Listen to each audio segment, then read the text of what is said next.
Sergeant Tyler McGibbon, and I was a 19th Delta Cavalry Scout in the U.S. Army. I was 3 years, 9 months, and 16 days in the military, and I was deployed to Camp Green Kuwait in Iraq.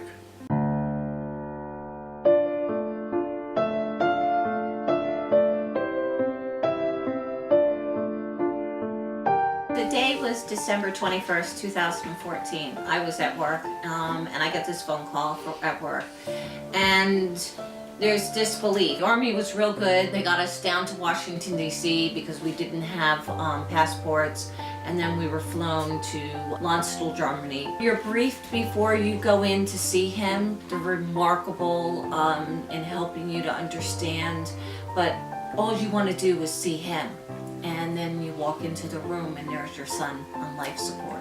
So I was in a coma for 3 months, and when I woke up from my coma, I had to relearn every little thing. Learn how to walk, how to talk, how to eat, how to drink. Every basic thing of life that you take for granted, I had to learn again. You're just all in a mode where you're just going through the motions. And we were trying to get there. I just wanted to get there. I wanted to see him. Somebody asked me about the plane ride over there. That was probably the hardest plane ride because it was commercial. It was also Christmas Eve. It was also Christmas Eve. The plane ride back, actually, even though it was on a C-17, was actually easier because he was only a couple of feet away from me. He had a doctor, he had a nurse. He had a respiratory person on the flight back. So even though that may not have been considered the most comfortable ride, it was an easier ride to come home, knowing that I had my son. When I came to Walter Reed and started working in the rehab department, it was an eye-opener. I'd never really been exposed to these people with these type of injuries before. And although you hear about it on the news and everything like that, it's not the same as being in person. You know, you're sitting there and you're like every beep, every noise, and I took shifts, we went in shifts. There was never a time that Tyler was ever alone. My number one support systems are my mother, my father, and my brother. They were there for me from when I got hurt, through my whole entire recovery, and then even when I came home.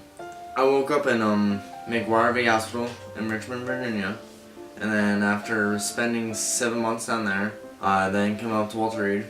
I spent a while there, and I did countless therapies. And we were talking one day, and he said to me, I'm not the same person I was before I got hurt.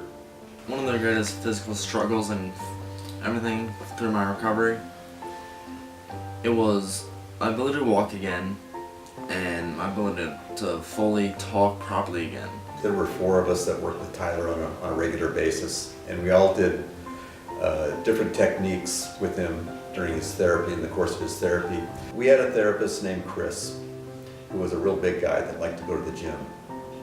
And since Tyler was a gym rat, they hit it off really well. And Chris would put Tyler through the paces for an hour, you know, every day, and really work Tyler hard. And at the end of the session, Tyler would be sweaty and tired, but he'd have a big smile on his face because he worked hard and he enjoyed what he was doing. I thank God for physical therapy, because if I did not have that, I wouldn't be walking as good as I am. I wouldn't be having my mobility as good as I am.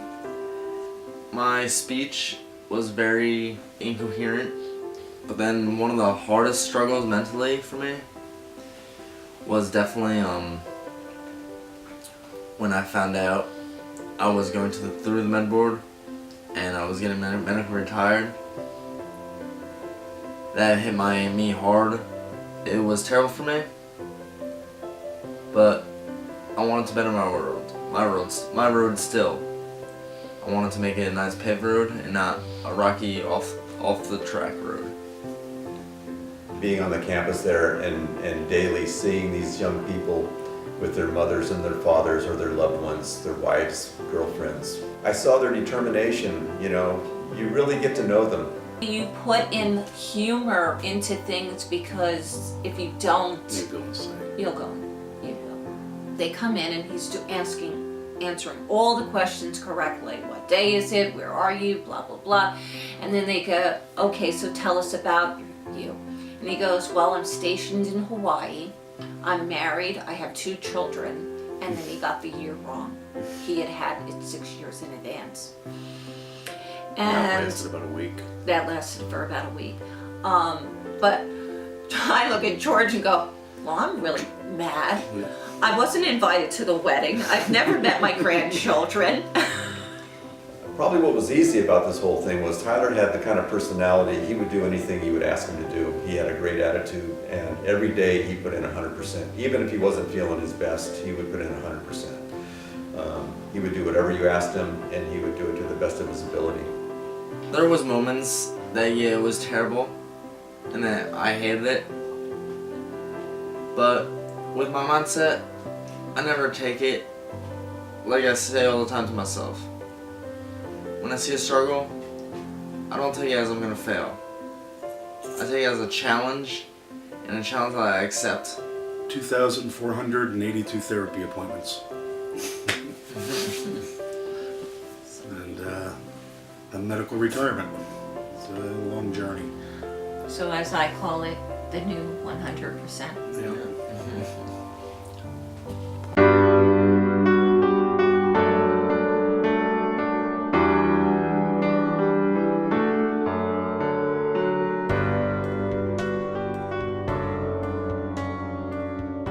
So I had to wait until I got retired to get a trooper. He helps me out, 1 with just being social, and 2 with my seizures, 3 with my mobility, because I'll have off days with my TBI. On his vest, he has a handle I can use for my mobility, make sure I don't fall and everything like that, and it keeps me on a straight path. And he just is amazing, loving, caring, everything under the sun. I'm thankful that I had the opportunity to actually get him. I met him out of the White House the first time,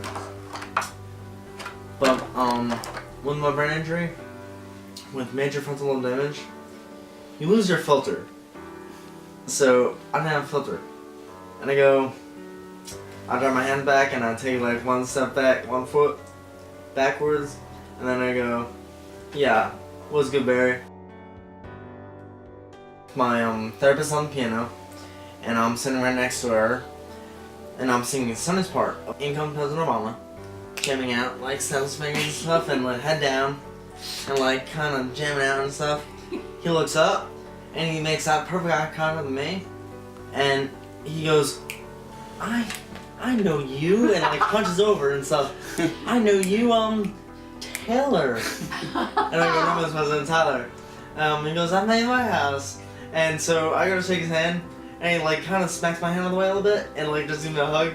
Because how you been? He remembered him from calling him Barry. He goes, how you been, man? How you been? When he was at Walter Reed, they would come to George and say, hey, can your son talk to so-and-so? He gave them hope.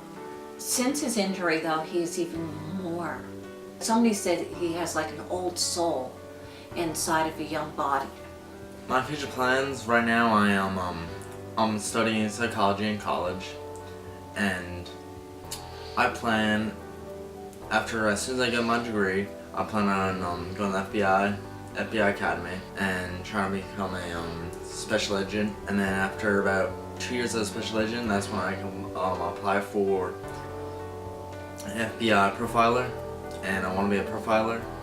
And it's just another way that I thought that I could serve. Even though I can serve in the capacity of military-wise, I can serve in another way, and I thought that was one of the best ways I can. All my whole entire recovery, as I had to deal with, is definitely mental strength. It's not about your physical able body. It's a lot with who you are inside you. Even though no one should go through this stuff, I honestly wouldn't change anything over again, and I'll go through this again just because this has shown me more to life than what I knew before.